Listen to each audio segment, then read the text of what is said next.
Y me da mucho gusto saludar aquí en Imagen Empresarial a Israel Hurtado, él es presidente de la Asociación Mexicana del Hidrógeno. ¿Cómo estás, Israel? Muy buenos días. Hola, ¿qué tal? Buenos días, Juan Carlos, muy buenos días. Pues Israel, vamos directo al grano. Hace prácticamente un año tuvimos la oportunidad de platicar tú y yo alrededor de qué es lo que estaba sucediendo con el hidrógeno verde en nuestro país. Mencionabas que había muchas oportunidades, que había una buena, un buen movimiento que se podía encaminar y hacia allá. Y pues precisamente por eso me gustó, tenía ganas de platicar contigo, porque creo que es importante ver prácticamente, insisto, un año, cómo es que han evolucionado estas oportunidades, qué ha ocurrido con este sector y cómo es que se ha atacado desde las autoridades, las empresas, todo este sector que puede ser benéfico, y no, más bien, no puede ser, es benéfico su desarrollo para el ambiente y que puede apoyar con las metas que se tienen a nivel nacional. Sí, cómo no, pues mira, hemos avanzado mucho. La asociación ha crecido de una manera importante en los últimos meses. Se han unido empresas que tienen proyectos o que están desarrollando, digamos, proyectos para producir hidrógeno verde a nivel global, como Shell, BP, Cemex, Sempra. Se han unido a la Asociación Mexicana de Hidrógeno justamente para buscar detonar la industria en México. También este año presentamos la hoja de ruta que trabajamos, que elaboramos en conjunto con una consultoría internacional para hacer un diagnóstico, identificar los retos, las oportunidades, también las posibles barreras a la entrada del hidrógeno, y finalmente la presentamos ya públicamente a mitad de año. Entonces, pues esta hoja de ruta ya nos traza un camino, digamos, ¿no? Un poco para hacerlo más eficientemente, además, el desarrollo de la industria. Y ya existen algunos proyectos en marcha para producir hidrógeno verde en México. Yo esperaríamos que para el próximo año ya estemos produciendo hidrógeno verde en México, lo cual va a traer beneficios a la industria, a la descarbonización industrial. E incluso CFE, por ejemplo, ya ellos tienen un proyecto por ahí, lo incluyeron en el programa del Desarrollo Eléctrico Nacional, en el PRODECEN.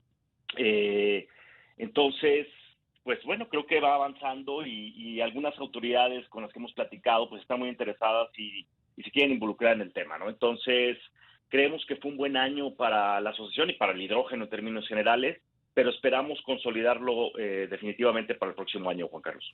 Para poner en contexto a la audiencia que tenemos en el día de hoy, cuéntales cuáles son los beneficios del hidrógeno verde y por qué hasta estos momentos se está explorando la oportunidad de nuestro país.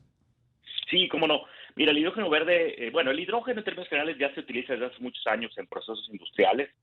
Es el primer elemento de la tabla periódica, es el elemento más abundante del universo. De hecho, tiene una participación ahora con el tema de la energía de fusión, que acaba también de salir un Ujú. poco más a la luz pública. Pues uno de los elementos importantes ahí es el hidrógeno, ¿no? Pero bueno, para no desviarme un poco del tema del hidrógeno verde, entonces, ese hidrógeno que es el que se utiliza actualmente es hidrógeno gris, proviene del metano.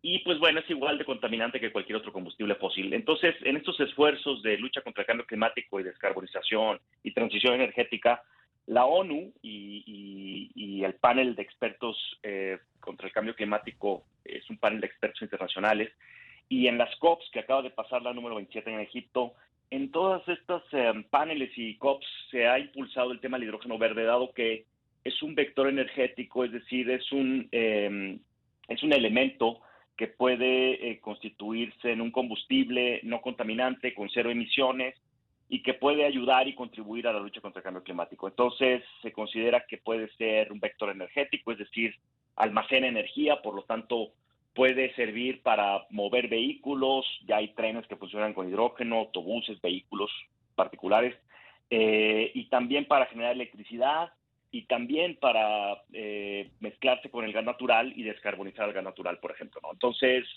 pues tiene algunos beneficios, bondades, digamos, que es lo que se está impulsando a nivel global, justamente en este marco de combate al cambio climático. Y ahora, mencionas bien cómo es que está habiendo este impulso, cómo... Y en México, entonces, ¿cuáles son las oportunidades que han encontrado empresas? ¿Cuáles han sido los incentivos? ¿Cuál ha sido el mercado que han encontrado? Y la pregunta básica, siendo tú parte de esta asociación del hidrógeno, ¿han sido arropados por nuestro país? Sí, pues mira, las oportunidades las hemos identificado en algunos sectores, por ejemplo, el sector acerero, minero, petroquímico. cementero. Todas estas industrias tienen necesidades de descarbonizar, tienen necesidades de desplazar algunos combustibles que utilizan como diésel o combustóleo, incluso carbón. Entonces, en estas industrias, pues puede llegar muy bien el hidrógeno verde, ¿no? Para empezar a cumplir además con los estándares ambientales, ¿no? Que son los famosos ESGs, que son los estándares de cumplimiento, gobernanza y sociales y ambientales. Entonces, estos estándares se tienen que cumplir obligatoriamente por las empresas en los próximos meses o en los próximos años. Y sí, hemos platicado con algunas autoridades, de hecho, algunas autoridades participaron en nuestra hoja de ruta, pero lo que sí hemos dicho nosotros es que es necesario tener una estrategia nacional de hidrógeno tal y como la tienen nuestros vecinos de Estados Unidos, los canadienses, los europeos, los chilenos, uruguayos, colombianos. Todos tienen una estrategia nacional de hidrógeno, no se diga los países asiáticos. Entonces, ¿y qué queremos decir con esto? Bueno, básicamente la autoridad convoca a la industria, a los científicos, los académicos y a los sectores sociales o a las organizaciones sociales para entre todos, en conjunto con la autoridad, pues elaborar una estrategia que nos permita avanzar más rápido en el tema, ¿no? Para el desarrollo del tema, pero desde una perspectiva nacional. Entonces, sí hemos platicado de esta necesidad y, pues bueno, hay por ahí algunas intenciones de impulsarlo y también hemos platicado con la Cámara de Diputados. De hecho, en nuestra última asamblea del año, que fue en noviembre del mes pasado, asistió el presidente de la Comisión de Ciencia, Tecnología e Innovación de la Cámara de Diputados, que es el diputado Javier López Casarín. Y bueno, también ahí acordamos crear una mesa de trabajo en conjunta y demás. Entonces, pues vamos avanzando. Quisiéramos a lo mejor más rápido, pero bueno, esto es lo que se ha podido avanzar al momento. No, si me preguntas, creo que la evolución del año, todo lo que nos comentas, es positiva. Se han tenido reuniones necesarias, se ha venido viendo la llegada de empresas a este sector y creo que, no sé qué opines tú, pero a lo mejor lo que también deberíamos de estar enfocados hacia el próximo año y hacia, a lo mejor en el corto, mediano y largo plazo de este proyecto, es que hay empresas nacionales que se dediquen a esto. O a lo mejor se me escapa alguna que esté muy metida dentro del hidrógeno y ¿por qué no nos cuentas de eso? Sí, hay empresas mexicanas que están participando activamente, tanto en la producción, por ejemplo, de hidrógeno con proyectos de hidrógeno verde y empresas también que van a consumir hidrógeno verde, por ejemplo, ¿no? Por ejemplo, como decía, Cemex se unió a la asociación. Cemex ya anunció la introducción de hidrógeno verde en sus plantas, en 4 plantas que tiene en México. Y hay otras empresas también mexicanas que están participando en toda la cadena de valor del hidrógeno, ¿no? Pero también, bueno, hay empresas extranjeras, internacionales, con presencia en México, porque se necesita en toda la cadena de valor, se necesita hay unos componentes que, pues bueno, la tecnología puede ser internacional, la energía renovable, por ejemplo, que se necesita, pues también necesitas participación de algunas empresas que ya están desarrollando energías renovables en México, mexicanas y extranjeras. Entonces, pues hay una gran participación. Ahora, nosotros hemos identificado en nuestra hoja de ruta, por ejemplo, que en los próximos años se van a necesitar inversiones de alrededor de 60,000 millones de dólares para detonar la industria y se van a crear alrededor de 3 millones de empleos. Entonces, pues es una cantidad importante en ambos rubros que nos permite vislumbrar pues una industria muy fuerte y de grandes beneficios para México. Israel, te pido que la bondad de tu tiempo porque tenemos que hacer un corte ya en unos momentos, pero me gustaría dejar sobre la mesa la pregunta de, ok, mencionas una inversión de 60,000 millones de dólares, la creación de 3 millones de empleos, pero ¿por parte de dónde viene? Y justo creo que es importante que platicar cuáles son los planes, los proyectos que se tienen en puerta, porque es una industria que está explotando en nuestro país y es parte de la generación de energía, es algo que puede resultar benéfico y ustedes que en esta hoja de ruta que ya tienen planeada y planteada, creo que es importante dejarlo muy claro y ver cómo es que se van cumpliendo estas cosas en los siguientes años. Entonces, yo soy Juan Carlos de la Sea, nombre de Rodrigo Pacheco, y está con nosotros vía telefónica Israel Hurtado, presidente de la Asociación Mexicana del Hidrógeno. Estamos platicando acerca de cuál es el futuro de esta industria en nuestro país. Israel, y nos comentabas que son necesarios 60,000 millones de dólares en los siguientes años para que esta industria explote. Y yo te hacía la pregunta, ¿de dónde va a venir esta inversión? Obviamente viene de las empresas, pero ¿cuáles son las que tienen mapeadas? ¿Cómo es que se han venido dando estas conversaciones con empresas? Y sobre todo, ¿cómo ha sido la aceptación también? Porque el gobierno también tiene que darse de su parte para que haya la llegada de este tipo de inversión, ¿no? Sí, mira, no nada más se considera, digamos, la producción de hidrógeno verde en esta industria, naciente industria. Evidentemente sí, una parte importante es la producción del hidrógeno verde, el consumo del hidrógeno verde para sustituir combustibles y la exportación, que es algo muy importante, ¿no? Se considera que México, por su ubicación geográfica y el Tratado de Libre Comercio, pues puede producir hidrógeno verde y exportarlo por ducto a Estados Unidos, por ejemplo, y con eso tener ingresos. Pero no solamente es esa parte, sino también es, por ejemplo, que se considera que México podría fabricar vehículos que funcionen con hidrógeno, considerando que ya tenemos una planta, digamos, armadora importante de las más grandes del mundo y podemos también, así como se está migrando al tema de los vehículos eléctricos, así también empezar a migrar al tema de los vehículos de hidrógeno, que dicho sea de paso también son eléctricos, también echan a funcionar un motor eléctrico. Entonces, uno es la fabricación de vehículos a hidrógeno, otro es la fabricación de las celdas de combustible de hidrógeno, que son justamente las que almacenan el hidrógeno en los vehículos y también se pueden fabricar en México y exportar. Pero también los equipos que producen el hidrógeno verde, que se llaman electrolizadores, también México podría fabricar electrolizadores, turbinas que funcionen con hidrógeno, válvulas, ductos, en toda la industria relacionada, ¿no? con el tema. Entonces, pues ahí es donde hay una gran oportunidad de que México pueda crecer con la fabricación de estos equipos. Ahora, ¿dónde hay proyectos? Bueno, se están desarrollando proyectos justamente para producir hidrógeno verde en Durango. También ese proyecto de hidrógeno va relacionado con la producción de amoníaco verde también, y el amoníaco es un elemento, un insumo importante en la industria de los fertilizantes, que actualmente México importa en su mayoría. Y hay otro proyecto por allá en Baja California de generación de electricidad, otro proyecto en Guanajuato para producir hidrógeno verde e inyectarlo en un ducto y mezclarlo con gas natural, a eso se le llama blending.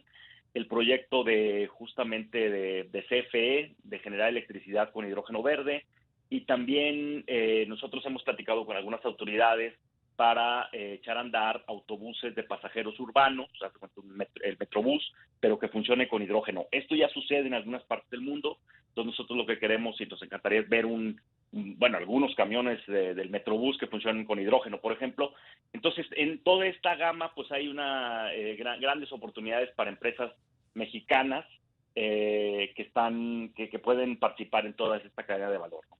Y creo que es muy importante todo este desarrollo que se plantea. En mi mente se generaron un millón de preguntas, pero creo que la primera alrededor de todo esto y de verdad creo que a lo mejor es falta de conocimiento de mi parte y a lo mejor a algunas otras personas que nos están escuchando también les interesó. ¿Cuál es la diferencia entre un auto que funciona 100% de manera eléctrica y uno que funciona también con cuestiones de hidrógeno? Dices que también son eléctricos, pero ¿cuál es la diferencia y cuál es la adaptación que tendría que tener la industria en nuestro país para que esto sucediera? Sí, básicamente los dos vehículos funcionan con un motor eléctrico, sin embargo, digamos, uno almacena energía en una batería de litio, por eso también el tema del litio pues ha generado todo Ujú. pues, un impacto, ¿no? Un desarrollo, y los vehículos a hidrógeno almacenan la energía en una celda de combustible con hidrógeno. Entonces, este genera una reacción con el oxígeno y echa a andar el motor, y lo único que genera esta reacción, digamos, es vapor de agua. Pues también es cero contaminante, cero emisiones, y tienen además los vehículos a hidrógeno una autonomía de desplazamiento mucho más amplia que los vehículos eléctricos a baterías de litio. Digamos, un vehículo a hidrógeno te puede recorrer con una sola recarga alrededor de 1,000 kilómetros con una sola recarga, y el tiempo de recarga también es muy rápido, es igual que cargar gasolina, digamos. De hecho, en el transporte pesado de mercancías de larga distancia, un tractocamión que lleva toneladas de mercancía, por ejemplo, de la Ciudad de México a Monterrey, pues se considera más eficiente que utilice hidrógeno, y ya hay tractocamiones y ya se está utilizando hidrógeno justamente para el transporte pesado de mercancías. Lo que no sucedería con baterías de litio, porque las baterías de litio, su tiempo de recarga es más lento, agregarían mucho peso al camión, que ya de por sí lleva muchas toneladas, y la autonomía de desplazamiento de ese camión no sería tan amplia como la de las celdas de combustible de hidrógeno. El año pasado se vendieron en el mundo 15,000 vehículos a hidrógeno, principalmente de 2 marcas asiáticas, que ya pueden, o sea, que circulan en algunos países en el mundo. Todavía es una cantidad pequeña comparada con el gran tamaño del mercado vehicular en el mundo, evidentemente, pero pues ya existen y ya funcionan. De esos 4,000 se vendieron en Estados Unidos, por ejemplo, y bueno, nos falta que lleguen a México todavía, pero bueno, básicamente es un poco las diferencias, Juan Carlos. Me parece fascinante esto y e insisto, creo que podríamos hablar todo un programa solo de este tema, pero creo que entonces también es válida la pregunta siguiente. ¿Cuál es la adaptación que que van a tener que hacer las empresas para poder trabajar en esta parte del hidrógeno? Mencionas una parte de proveeduría, mencionas una parte de la generación de partes para todos los sectores y para que haya los distintos aparatos y los distintos autos y los distintas toda esta tecnología que pueda llegar a nuestro país, pero las empresas tienen que surgir también tienen que tener y llevar una parte de adaptación. ¿Cómo es que se presta esta adaptación? ¿Existe? ¿Y cuánto tiempo se tardaría México en lograr todo este movimiento hacia poder pues, producir el hidrógeno? Sí, pues mira, en realidad podría ser una adaptación muy rápida, dado que las empresas ya utilizan, digamos, utilizan gas natural que llega por ducto usualmente a las empresas, y ahí básicamente no se tendría que hacer, digamos, inicialmente nada adicional. Con la cantidad de hidrógeno que se puede inyectar y mezclar con el gas natural, pues no reviste mayor complicación. Así como las adaptaciones, por ejemplo, a los dispensadores de hidrógeno para los vehículos se les llama hidrogenera. Pues tampoco tiene mayor complicación. La verdad es que como va a sustituir combustibles o se va a mezclar con otros combustibles que ya existen y ya funcionan, pues en realidad no tiene mayor complicación. Ahora, sí habrá por ahí algunos retos, evidentemente, tecnológicos que habrá que afrontar, pero nada que no hayamos logrado solucionar como sociedades y como empresas, tanto en el gas natural, las gasolinas, la distribución eléctrica, no la transmisión, la generación, en fin, todo esto pues fue un reto en su momento y ahorita ya pues está dominado y finalmente es digamos muy sencillo encender la electricidad en nuestras casas, ¿no? O recibir gas en la estufa, ¿no? Entonces todo eso será similar con el hidrógeno. Pues Israel Hurtado, ya como última pregunta, presidente de la Asociación Mexicana de Hidrógeno, ¿cómo se ve el 2023? ¿Cómo se vislumbra 2023 para toda esta industria? Muy, muy prometedor. Yo creo que el próximo año vamos a producir la primera molécula de hidrógeno. Creo que también habremos de tener más claridad en cuanto a, espero que podamos tener ya también una estrategia nacional de hidrógeno o por lo menos alguna hoja de ruta, pero que también, digamos, que surja desde la propia autoridad. Y finalmente empezar a utilizar hidrógeno verde. Creo que eso es lo más importante, ¿no? Y eso es lo que promete el 2023, pero vamos a ver qué sucede. Pues Israel Hurtado, presidente de la Asociación Mexicana de Hidrógeno, te doy las gracias por haberte despertado con nosotros, te doy las gracias porque insisto, tenía unos meses que no platicábamos contigo. Ahorita que estoy recordando, creo que después también por ahí de marzo platicaste con Rodrigo, entonces Sí. ha sido importante ver la evolución que se ha tenido en todo este sector. Insisto, te agradezco las diversas entrevistas a lo largo del año y pues espero que el próximo año sea muy bueno para ti y los tuyos. Igualmente, muchas gracias por la invitación, encantado de platicar cuando ustedes me inviten. Muchísimas gracias, Israel.